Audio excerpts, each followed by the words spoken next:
Bismillahirrahmanirrahim. Assalamualaikum warahmatullahi wabarakatuh. Dan salam sejahtera buat seluruh sahabat dan sobat Ipiso dimanapun Anda berada. Jumpa lagi dengan saya, Swadi Gus Amir, tentunya di acara kesayangan kita, Ipiso Rumah Edukasi. Sahabat dan sobat Ipiso, pada kesempatan kali ini telah hadir di tengah-tengah studio Ipiso narasumber kita. Beliau adalah pakar ekonomi politik Indonesia. Saya langsung memperkenalkan. Beliau adalah Bapak Muhammad Sarkawi Rauf, SE, ME. Beliau ini aktivis 98. Banyak hal-hal yang terkait dengan beliau yang sangat luar biasa. Mantan ketua KP Komisi Pengawasan Persaingan Usaha, KKS, Persaingan Usaha, KPPU. Beliau saat ini adalah Komisaris Utama PT PN 9. Dan beliau adalah seorang pakar ekonomi yang selalu muncul di TV-TV nasional. Jadi beliau sudah dikenal secara nasional. Assalamualaikum Kak Kanda, sehat? Waalaikumsalam. Alhamdulillah sehat. Sangat bersyukur ya Ipiso kehadiran Kak Kanda Dr. Sarkawi, sahabat dan sobat Ipiso. Baik Kak Kanda, pada kesempatan kali ini kita akan membedah persoalan ekonomi. Karena Kak Kanda Dr. Sarkawi ini adalah pakar ekonomi, tentu kita harus mendalami sesuai dengan kepakaran beliau. Dengan tema masalah ekonomi bangsa, seperti apa saat ini Kak Kanda? Baik, saya langsung memulai sahabat dan sobat Ipiso berdiskusi dengan beliau. Seperti apa persoalan ekonomi saat ini Kak Kanda dalam pandangan Kak Kanda? Ya, jadi kalau kita lihat ekonomi Indonesia, apalagi dalam 2 tahun terakhir atau sejak tahun 2019 yang lalu, memang menghadapi masalah yang serius ya. Karena satu ya, persoalan pandemi COVID-19 yang memang ya tidak mungkin dihindari. Dan saya kira bukan hanya Indonesia yang mengalami hal yang sama, tetapi banyak negara lain, bahkan negara maju seperti Amerika, teman-teman di Uni Eropa, China, Jepang, Korea, di ASEAN apalagi mengalami kemunduran dari sisi ekonomi. Bahkan ya, negara-negara maju seperti Amerika, Eropa itu mengalami resesi berkali-kali. Nah, resesi itu artinya apa? Ekonominya tumbuh, tetapi pertumbuhannya itu negatif. Nah, negatif growth itu kan dalam 2 kuartal atau 3 kuartal berturut-turut, nah itu yang kemudian disebut dengan resesi. Indonesia syukur-syukur juga pernah mengalami resesi, tetapi dalam 2-3 bulan, 1 kuartal kita kembali naik menjadi keluar dari resesi ya. Dan ya saya kira dampak dari pandemi ini ya memang susah dihindari. Di Sulsel pun saya kira mengalami hal yang sama, pertumbuhan ekonominya juga bahkan negatif dalam beberapa bulan ya. Dan alhamdulillah sekarang sudah mulai positif. Ya, positif lagi untuk baik pembuka dari Kak Kanda Dr. Sarkawi Rauf. Baik, kita kembangkan. Kalau dilihat tim ekonomi Presiden Jokowi saat ini seperti apa langkah-langkah yang mereka ambil dalam kacamata Kak Kanda untuk mempercepat pemulihan ekonomi? Ya, saya kira kalau kita lihat dari sisi pengambil kebijakannya, artinya ini kan ada 2. Apakah orang-orang yang ada di situ kredibel untuk membuat kebijakan, kemudian kebijakan ini kan sebagai respon terhadap terjadinya penurunan ya. Karena ekonomi itu kayak ombak ya, jadi dia itu berfluktuasi naik turun. Nah, pada saat dia naik kan disebut booming kan, nah turun dia mengalami resesi, mengalami periode turun. Nah pada saat periode turun itu kita kan harus membuat kebijakan untuk mengcounter. Jadi ada siklus turun, di counter, makanya ada yang disebut dengan counter cyclical economic policy. Jadi kebijakan untuk melawan arus turun itu, nah supaya kembali naik. Makanya salah satu isu yang paling penting ya, saya setuju tadi pertanyaannya ya, terkait dengan kredibilitas. Nah, apakah orang-orang yang ada di situ punya kredibilitas untuk satu membuat kebijakan? Betul. Nah, saya kira kalau kita lihat Ibu Sri Mulyani, Ibu Sri Mulyani ini dalam beberapa kesempatan, saya kira kita lihat dari beberapa indikator saja lah. Satu di pajak. Saya kira untuk pajak, penerimaan negara dari pajak tahun 2021 ini saya kira termasuk yang tertinggi dalam sejak beberapa tahun terakhir. Itu artinya dari sisi kebijakan-kebijakan perpajakan ini sudah menunjukkan hasil yang positif. Kemudian yang kedua dari sisi bidang perdagangan. Bidang perdagangan juga saya kira luar biasa ya, karena sepanjang sejarah Indonesia ini baru tahun ini kita bisa mencapai ekspor paling tinggi secara nasional. Nah, artinya apa? Ya mereka dipercaya. Nah, kemudian yang kedua, kredibilitas dari kebijakannya. Jadi kalau orangnya sudah kredibel, tentu kebijakannya juga harus kredibel. Nah, kredibel dalam pengertian apa? Tidak membuat kebijakan yang blunder, yang justru kontraproduktif terhadap proses pemulihan ekonomi setelah dilanda pandemi COVID-19. Nah, kalau kita lihat outputnya, ya, faktanya kita pernah mengalami resesi, tapi kita cepat keluar dari resesi itu. Makanya kalau di ekonomi itu ada namanya ini V-shape ya, ada namanya U-shape. Jadi periode turun itu turun dia kan sampai ke dasar mengalami krisis, tapi tidak lama dia di dasar naik lagi, seperti huruf P.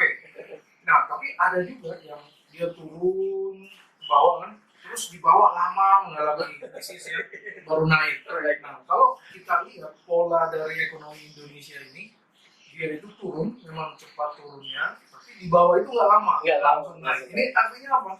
Kebijakan-kebijakan yang diambil oleh tim ekonomi Pak Jokowi pun relatif efektif untuk mengcounter terjadinya krisis atau resesi akibat dari pandemi COVID-19 itu. Baik, pendalaman diskusi dengan Kakanda Dr. Sarkawi semakin membuat diskusi semakin menarik. Baik, Kakanda, kalau dari semua tim ekonomi atau sektor-sektor Kementerian Ekonomi, yang mana yang bisa lari cepat dalam waktu dekat dan yang mana yang mungkin akan mengalami kesulitan untuk lari cepat dalam pemulihan ekonomi? Jadi memang kalau ekonomi Indonesia ini kita lihatnya dari dua sisi. Sisi pertama itu satu dari sisi supply, nah dari sisi produksi. Nah, kalau kita lihat dari sisi produksinya, nanti kita akan ketemu misalnya di situ ada manufaktur, ada industri manufaktur ya. Nah, kemudian yang kedua kita akan ketemu misalnya kegiatan pertanian, kita akan ketemu misalnya perdagangan, ada kegiatan-kegiatan lain misalnya di industri telekomunikasi. Nah, kalau kita lihat sektor-sektor ini, kegiatan-kegiatan produksi ini, yang paling terdampak itu yang mana dan yang mana bisa memberikan impact yang luar biasa. Nah, kalau kita lihat dari 2-3 tahun terakhir, memang yang paling mengalami dampak serius itu tentu di manufaktur, utamanya di industri yang berorientasi pasar ekspor, kemudian berteknologi tinggi. Nah, tetapi kegiatan ekonomi yang misalnya berbasis pertanian atau agroindustri ini justru mengalami pertumbuhan yang sangat baik, sangat tinggi. Bahkan ya, beberapa waktu yang lalu ekspor produk pertanian kita itu termasuk yang tertinggi juga sepanjang sejarah. Nah, padahal kita lagi mengalami COVID-19. Itu artinya apa? Pertanian ini bisa menjadi penopang untuk proses pemulihan ekonomi nasional. Sementara untuk sektor-sektor lain, misalnya di manufaktur, kemudian di telekomunikasi, ini masih memang perlu insentif khusus dari pemerintah. Nah, tapi pemerintah ini yang bisa lebih kencang. Nah, itu saya bilang nih, kalau pertaniannya ini sudah harus moving to higher gear ya. Jadi ibaratnya mobil, kalau selama ini dia jalan di jalan tol dengan gigi 3, ini tahun depan atau beberapa waktu ke depan ini sudah harus melakukan akselerasi dengan pindah dari gigi 3 ke gigi 4 lah, atau sudah harus pakai gigi 5. Untuk apa nih? Untuk mempercepat proses recovery, untuk mempercepat proses pemulihan ekonomi. Ini dari sisi supply. Nah, kalau kita lihat dari sisi permintaan, nah permintaan itu satu kita lihat dari sisi konsumsi rumah tangga. Jadi ekonomi kita ini kan ditopang oleh satu konsumsi rumah tangga. Jadi sejauh mana ibu-ibu rumah tangga ini menghadapi pandemi, karena awal-awal pandemi kan bahkan ya konsumsi rumah tangga itu turun, growth-nya itu minus. Jadi orang-orang itu pada nyimpan duit atau saving di bank, tidak mau belanja, dia hanya belanja fokus ke hal-hal yang memang dibutuhkan. Bahkan mereka refocusing istilahnya. Jadi refocusing anggaran ini bukan hanya dilakukan oleh pemerintah, tetapi juga dilakukan oleh masyarakat di rumah. Udah, kita nggak usah beli motor, nggak usah beli mobil, nggak usah beli ini, kita benar-benar belanja hal-hal yang dibutuhkan. Jadi kalau rumah tangga mengerem pengeluaran, konsumsi dikurangi, pasti berdampak terhadap pertumbuhan ekonomi. Kegiatan bisnis itu pasti agak terhambat kalau ibu-ibu rumah tangga ini pada refocusing anggaran. Karena dia pasar utama ya kan? Ya, konsumen utama. Pasar utama. Yang kedua, pemerintah. Konsumsi pemerintah. Kalau konsumsi pemerintah kan lihatnya di APBD. Nah, kenapa pemerintah ini penting? Karena dia menjadi prime mover, penggerak ekonomi utamanya di daerah-daerah yang sektor bisnisnya belum berkembang. Di luar Jawa itu memang sangat mengandalkan belanja pemerintah. Jadi kalau pemerintahnya nggak belanja, ekonominya nggak berkembang, nggak ada geliat di situ. Jadi kalau pemerintahnya belanja tepat waktu, tepat sasaran, kemudian belanjanya efisien, nah pasti ekonominya bisa berkembang. Makanya Pak Jokowi itu marah-marah kemarin. Kenapa marah? Karena penyerapan anggaran di Pemda itu relatif rendah, masih di bawah jauh di bawah 70%, bahkan hanya ada yang beberapa yang di bawah 50%. Nah ini artinya apa? Kalau pemerintah daerahnya nggak belanja, terus sumber pertumbuhan ekonominya dari mana? Nah, mengharapkan ibu-ibu rumah tangga kan susah nih dalam situasi pandemi. Berarti salah satu yang harus menjadi pionir, menjadi prime mover itu di depan ini pemerintah.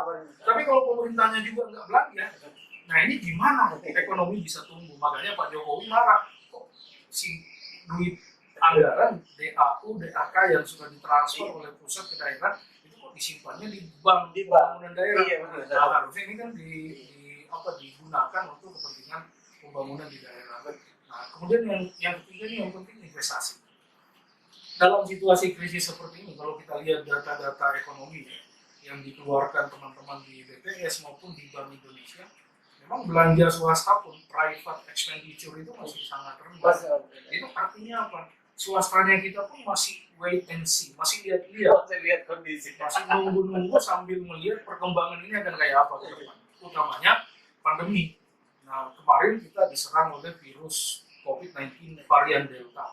Nah, sekarang setelah Delta bisa diatasi kan lumayan bagus nih perkembangan ekonomi kita. Nah, tapi ke depan kita dikhawatirkan lagi oleh munculnya varian baru. Katanya sudah ada. Dan bahkan sudah ada di Singapura, sudah ada di Malaysia. Nah, kalau di Malaysia, Singapura udah ada, kemungkinan besar juga akan tidak lama lagi masuk Indonesia. Tidak lama lagi. Makanya pengusahanya itu pasti wait and see. Dia akan nunggu kalau ini berkembang, ya, itu dia akan ngerem lagi tuh pengeluaran, artinya tidak ada belanja modal bagi swasta, tidak ada investasi. Nah, kalau tiga-tiganya ini direm, konsumsi rumah tangganya direm, pemerintahnya juga tidak belanja, kurang dari 50% penyerapan, swastanya juga nggak belanja, kemudian ekspor kita juga tidak begitu signifikan. Jadi 4 yang menjadi penggerak pertumbuhan ini semuanya menurun. Nah, ekonomi otomatis akan mengalami penurunan. Dan ini terbukti nih, berbagai pengamat memproyeksikan ekonomi kita tahun depan itu akan tumbuh agak melambat ya proyeksi, meskipun lebih tinggi dari 2021, tapi 2022 sebelumnya diperkirakan bisa tumbuh sekitar 5,7% atau paling tidak 5,2 sampai 5,7%.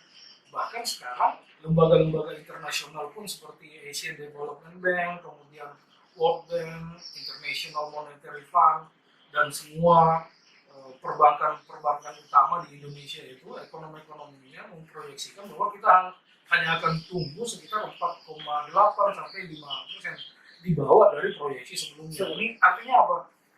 Tadinya kita sangat optimis bisa tumbuh baik, tapi dengan adanya ketidakpastian baru terkait dengan virus COVID-19 varian Omicron ini, nah ini yang membuat proyeksi itu menjadi melambat.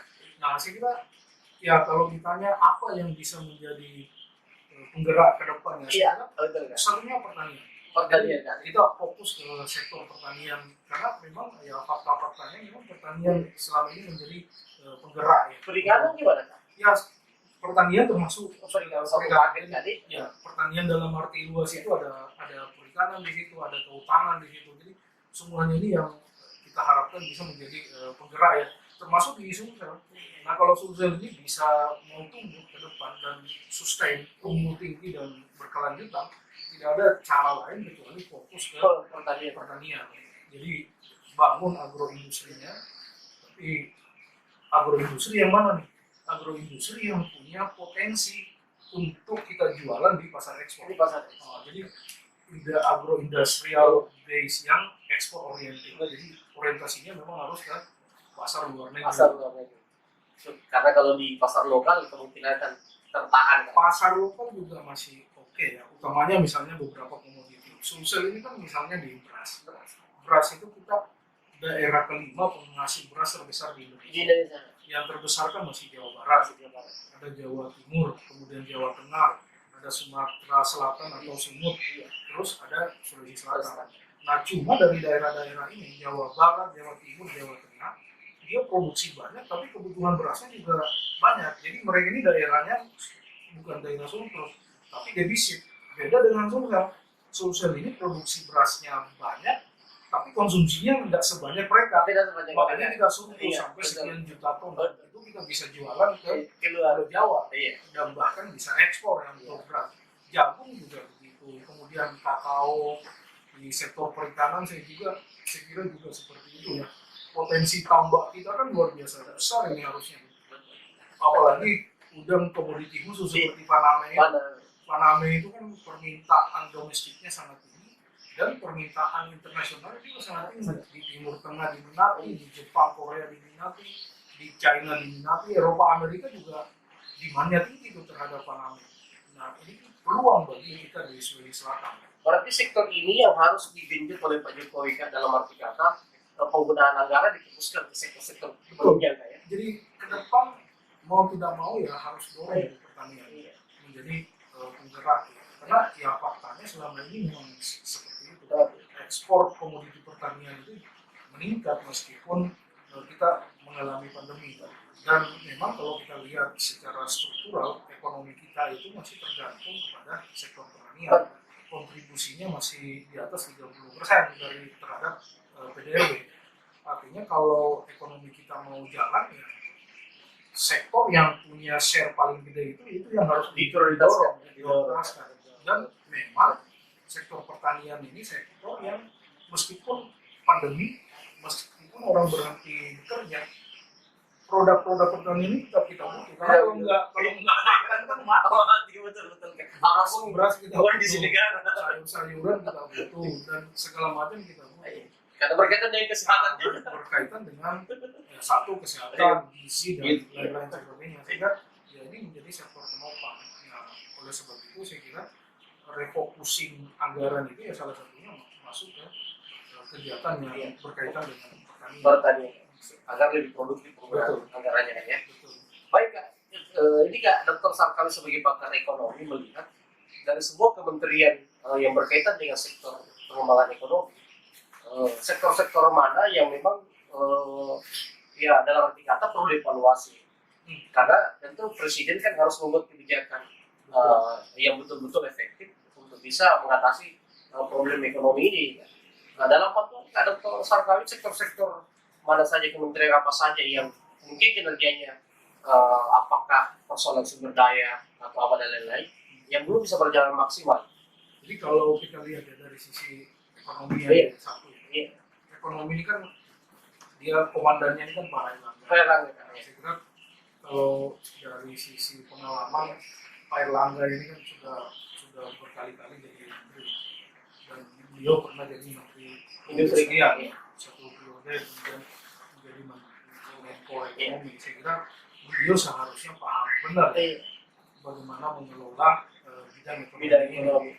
Dan ya saya kira dalam beberapa waktu terakhir rekod beliau kan sangat bagus ya, utamanya dalam membidangi masalah-masalah ekonomi. Nah, berkaitan dengan misalnya G20. Indonesia sekarang kan ditunjuk oleh 20 negara itu untuk menjadi presiden dari G20. Nah ini kan kalau G20 ini jalan, semua kegiatan-kegiatan yang berkaitan dengan Group of 20 ini bisa dilakukan secara offline di Indonesia. Nah ini akan memberikan efek terhadap ekonomi kita yang luar biasa besar. Dan saya kira komandan ini Pak Erlangga ya. Nah di situ ada Ibu Sri Mulyani. Nah dari sisi personal saya kira dia sangat trustable ya. Dia sangat baik ya. Dan bukan hanya di dalam negeri tetapi di dunia internasional pun secara pribadi dia sangat diakui ya. Dan memang beberapa kali kebijakan-kebijakan Ibu Ani ini meskipun dalam banyak kasus banyak orang yang kritik terhadap kebijakan itu, apalagi yang berkaitan dengan pengetatan anggaran, bahkan MPR kemarin nggak marah gara-gara potong anggaran. Saya kira dalam situasi seperti sekarang, satu, perekonomian kita lagi membutuhkan stimulus dan stimulus ini harus dari APBN. Mau tidak mau, hampir semua lembaga akan mengalami hal yang sama dengan MPR itu, ada pemotongan anggaran karena ya memberikan insentif kepada kegiatan ekonomi masyarakat, industrinya, kemudian ekonomi middle low ke bawah. Ini kan harus dikasih insentif nih. Nah insentifnya dalam bentuk apa? Mungkin dikasih subsidi dan lain sebagainya. Saya kira itu jauh lebih bermanfaat dibandingkan misalnya digunakan untuk kepentingan yang lain.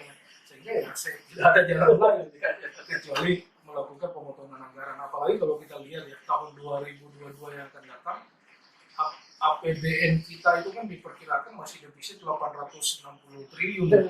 Kita membutuhkan sekitar 2.800-an triliun.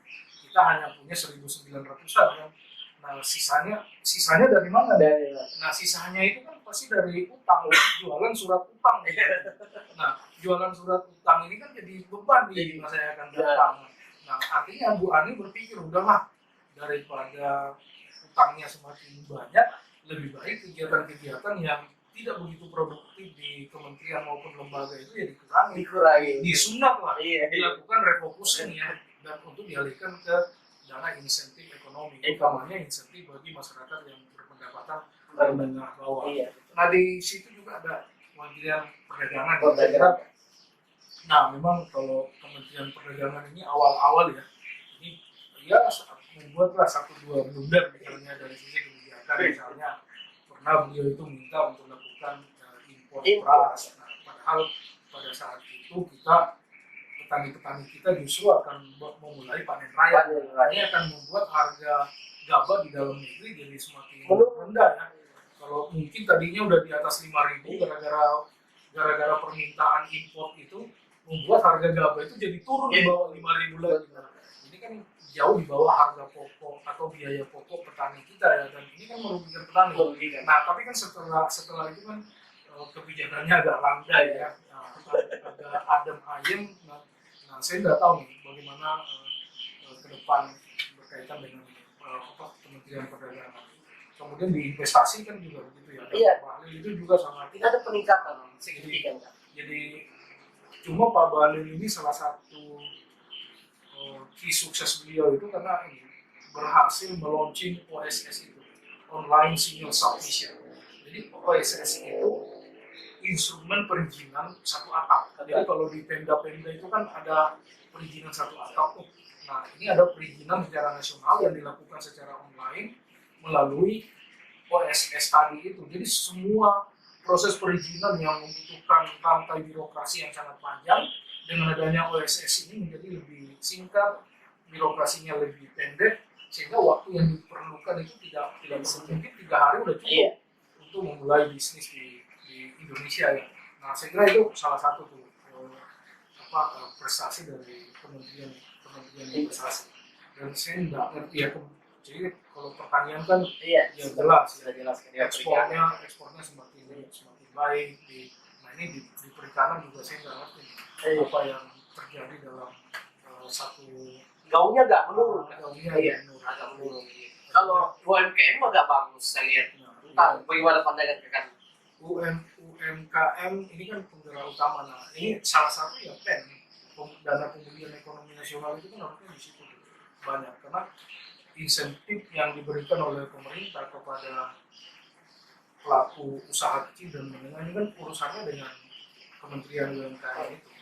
Dan ya kalau kita lihat perkembangan UMKM-nya kan relatif baik ya dalam beberapa waktu terakhir. Saya kira kalau dari sisi ekonomi ya, dari tim ekonominya Pak Jokowi ini ya tidak banyak yang bisa dilakukan oleh mereka karena kondisi pandemi yang memang ya serba sulit. Nah, tinggal bagaimana tim ekonomi ini jangan membuat kebijakan yang justru menunda, jangan membuat kebijakan yang justru mengganggu aktivitas bisnis, utamanya yang berkaitan dengan kegiatan di sektor pertanian. Nah, ini harus benar-benar dijaga karena ini bantalannya, ini apa istilahnya itu penggeraknya, ini prime movernya. Kalau ini terganggu, maka proses pemulihan itu akan terhambat. Berarti secara mayoritas kayak tim ekonomi Pak Jokowi ini secara rata-rata sudah bekerja maksimal.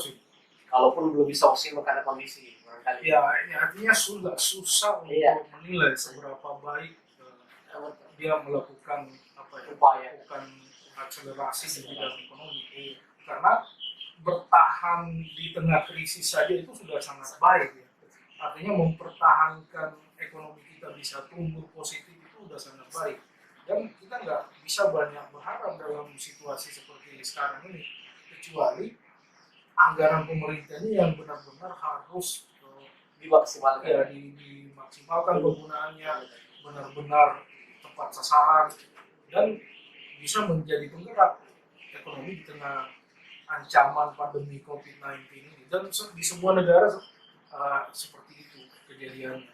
Baik, sahabat dan sobat IPSO, sangat luar biasa beliau Pak Dokter Kakanda Dokter Sarkawi mengupas tuntas problem ekonomi bangsa saat ini. Sebelum saya tutup, ada pesan-pesan penutup Kakanda kepada masyarakat Indonesia?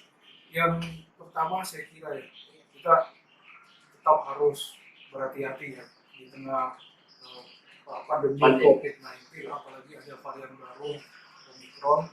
Nah, artinya bagi kita secara pribadi ya prokes itu harus tetap jalan ya, karena kalau tidak prokes ini bisa berdampak kepada kesehatan ya, dan ini saya kira dampaknya dalam banyak. Kemudian yang kedua memang buat pemerintah ya, baik di pusat maupun di daerah, dari sisi kebijakan memang dalam situasi pandemi COVID-19 seperti sekarang menyeimbangkan antara gas ya, kita mau lari kencang, kita ibaratnya mobil ya, kita mau gas ya, mau pindah dari gigi 3 ke gigi 4, dari gigi 4 mau pindah ke gigi 5 supaya larinya semakin kencang, ini penting harus dilakukan. Sehingga kalau saya ini 2022 sebentar lagi, tahun 2022 ini sudah harus pindah kita, moving to higher gear itu, pindah ke gigi yang lebih tinggi, sehingga bisa akselerasi. Jadi kalau gigi 5 kan bisa di jalan tol kan enak jalannya.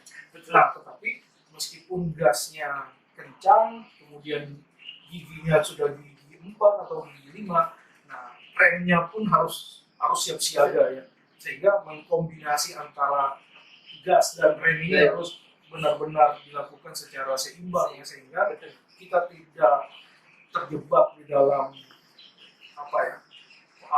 pandemi yang baru, COVID yang baru, tetapi ekonomi kita juga tidak menjadi korban, sehingga ya ini benar-benar kita siasati sehingga dua-duanya bisa jalan, kesehatannya bisa terjaga dan ekonominya juga bisa tetap jalan dan bahkan larinya bisa lebih kencang. Baik, sahabat dan sobat IPSO dari IPSO, Kakanda Dr. Sarkawi Rauf, pakar ekonomi Indonesia, telah memaparkan secara tuntas apa yang menjadi tema diskusi kita pada kesempatan kali ini. Saya mengucapkan banyak terima kasih Kakanda, Dokter, sehat selalu Kakanda, dan kepada seluruh masyarakat terima kasih yang senantiasa mengikuti diskusi-diskusi di channel IPSO. Nah, sampai ketemu pada diskusi berikutnya. Assalamualaikum warahmatullahi wabarakatuh.